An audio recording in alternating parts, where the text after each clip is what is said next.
Our talks today coincide with a couple of events that are happening in the UK right now. I just wanted to take a moment to help publicize.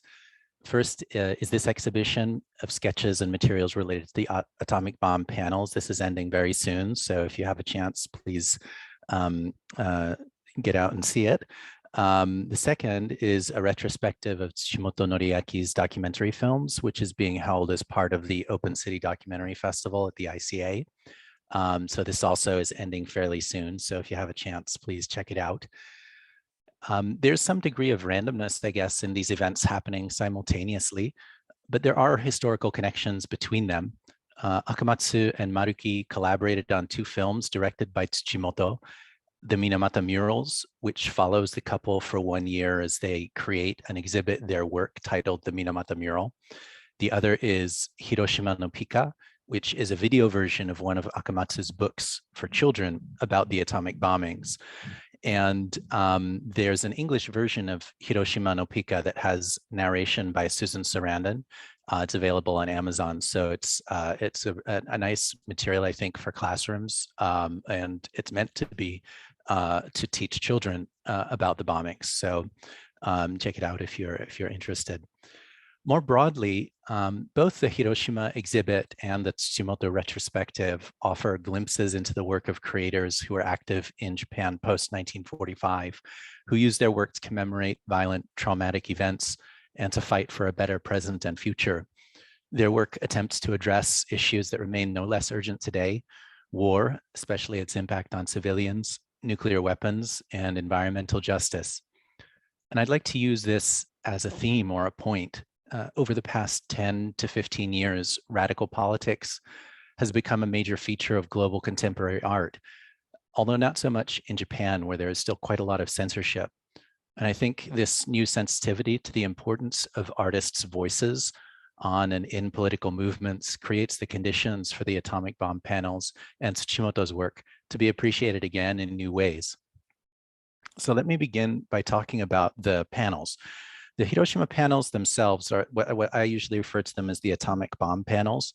The panels themselves are quite large. They're 1.8 meters high and 7.2 meters long. There are 15 in all. These are the first 3 panels that were all painted in 1950. The top panel is titled Ghosts. The middle one is titled Fire, and the bottom one is Water. The format itself is quite unusual. The combination of Maruki's training in ink painting and Akamatsu's training in oil painting brings together 2 painting traditions that are almost never combined. And the compositions are odd. There's a lot of empty space, especially in the first 3. There's no clear ground, no background. The human forms are wobbly and irregular, grouped too close together and then too far apart. I guess the point I want to make is that the panels are quite unique as compositions, and for all of their size, they don't feel monumental. One effect of the scale is that the human forms in the panels are about life size. They're remarkably approachable, fragile, vulnerable, and they offer no sense of finality or closure.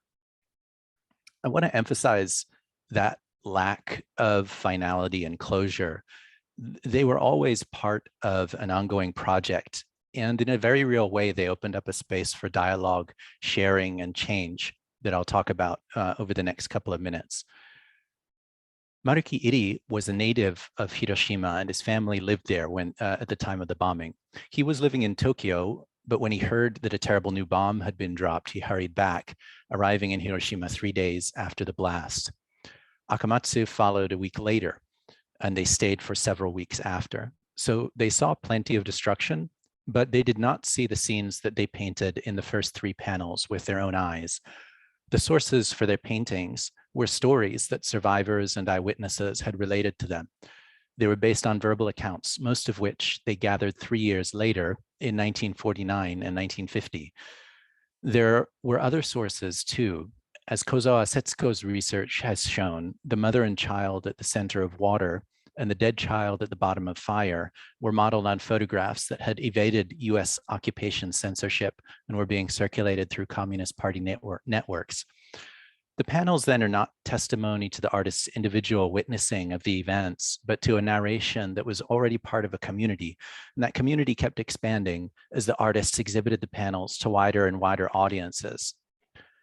In 1950 and 1951, Maruki and Akamatsu carried the first 3 panels from place to place on a countrywide exhibition tour. With nothing but the National Railroad and their own feet to move the paintings, they held exhibitions in 51 locations. Of course, they had help from an expanding array of peace and anti-nuclear organizations. These organizations helped the Marukis make contact with people in the places that they visited who could help them set up the exhibit. The exhibits were held in department stores, country inns, schools, universities, temples, not museums. But each exhibit would stay in one place for 3 or 4 days. And each day, one of the artists, usually Akamatsu, would make a presentation or sometimes several presentations throughout the day.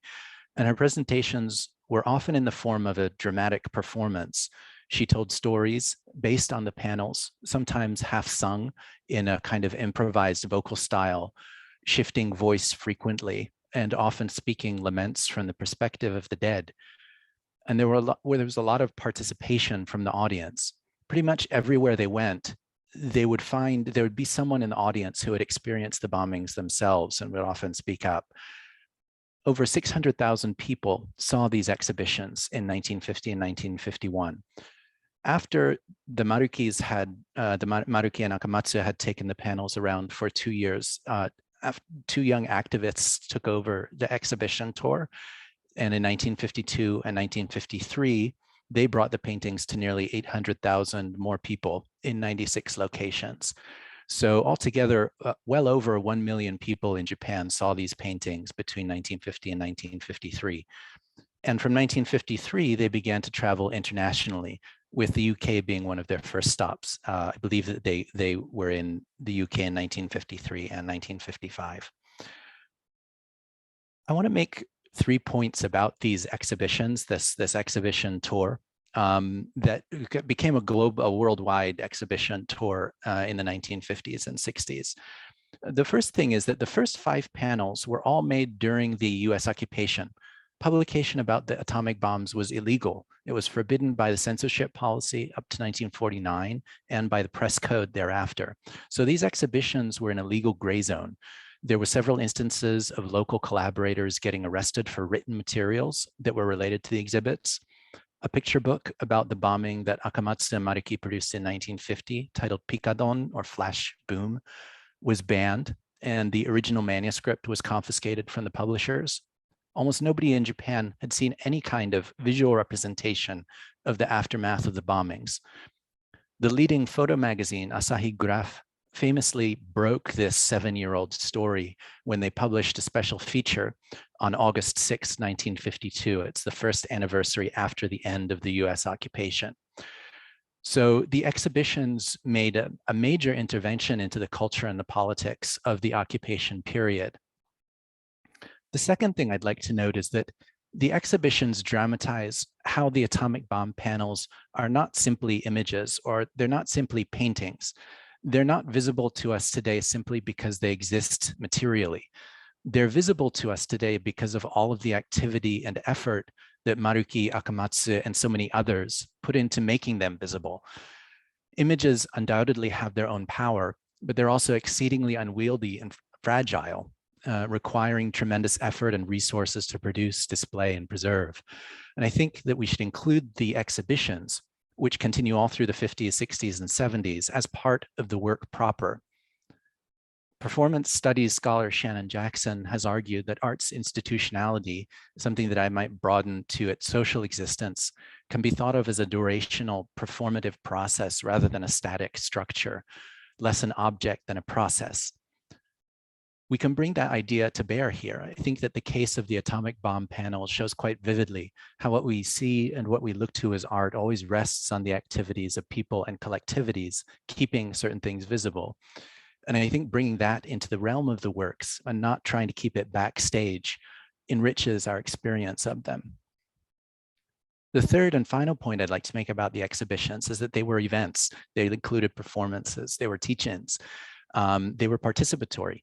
People left written comments or spoke up and talked to the artists and organizers. And Akamatsu and Maruki learned from this and often integrated what they got into future works. The subject of rainbow came to them in this way. People told them about how a rainbow appeared in the sky after the black rain had stopped. From the early panels, their exhibitions often hosted signature campaigns. In the 10th panel, that enters the picture itself as a subject. So the paintings themselves register the collaborative nature of the couple's ongoing work. They were continually responding to the people around them. And I think you can see this in the expansion of their subject matter in the 1970s and 80s. They heard other perspectives and endeavored to bring it into their work. Death of American POWs is about American POWs who were in Hiroshima when it was bombed. Crows symbolically references ethnic Koreans who were victims. And the four larger works that are not considered part of the series of 15 panels clearly move beyond the focus on Hiroshima. This includes Minamata, which was the site of the largest incident of environmental mercury poisoning, I believe, ever. The Minamata mercury poisoning, and I'm going to play a clip from the film that's going to be screened, I think, this weekend or next weekend. I think it gives a very good sort of sense of this mural, which is much larger even than the Hiroshima panels. The Minamata mercury poisoning case became one of the major social movements of the late 1960s and early 1970s. There were many artists, writers, dramatists, students, and photographers who participated in bringing attention to the plight of the impoverished fisher people of Minamata, who had had their health and their livelihoods destroyed by a huge industrial chemical plant that was dumping untreated organic mercury into Minamata Bay, where it got into the food chain through fish. Maruki and Akamatsu decided to create a work around Minamata, I think largely because of their friendship with poet, writer, and activist Ishimure Michiko, who was a long-standing advocate for the Minamata patients. And once they started work on the painting, Tsuchimoto heard about it. And initially he went to meet them to share some of his materials with them. He had already made several films about the incident.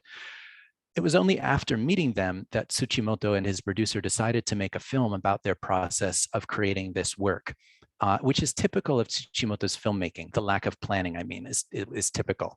Tsuchimoto was part of a generation of politically active and formally experimental filmmakers.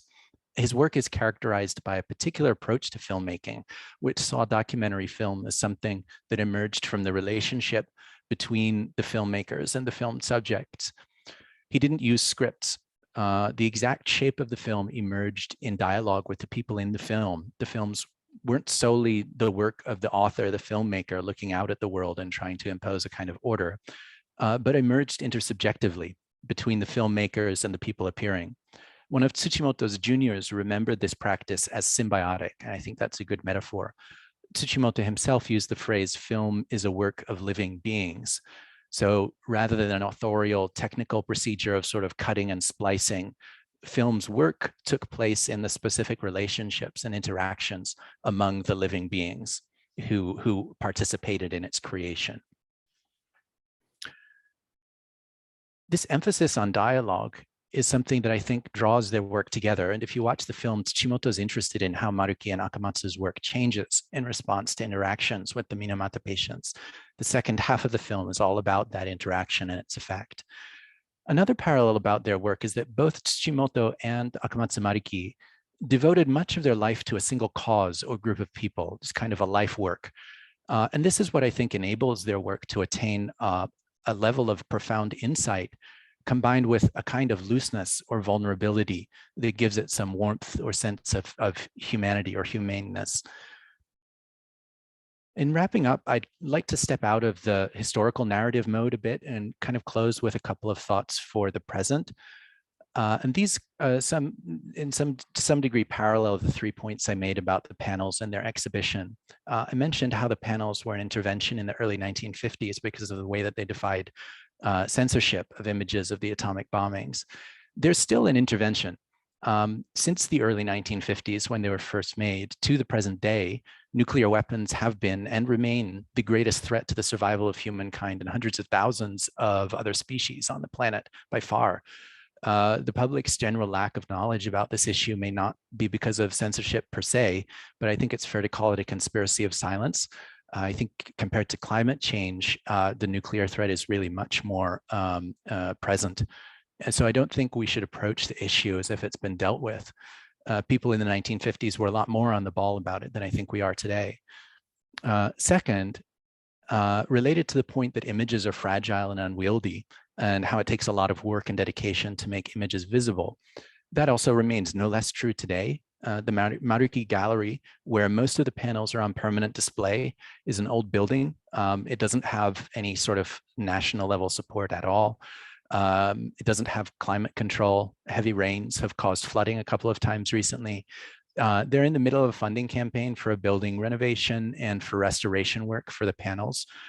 So please consider donating. That's the only way they can do it.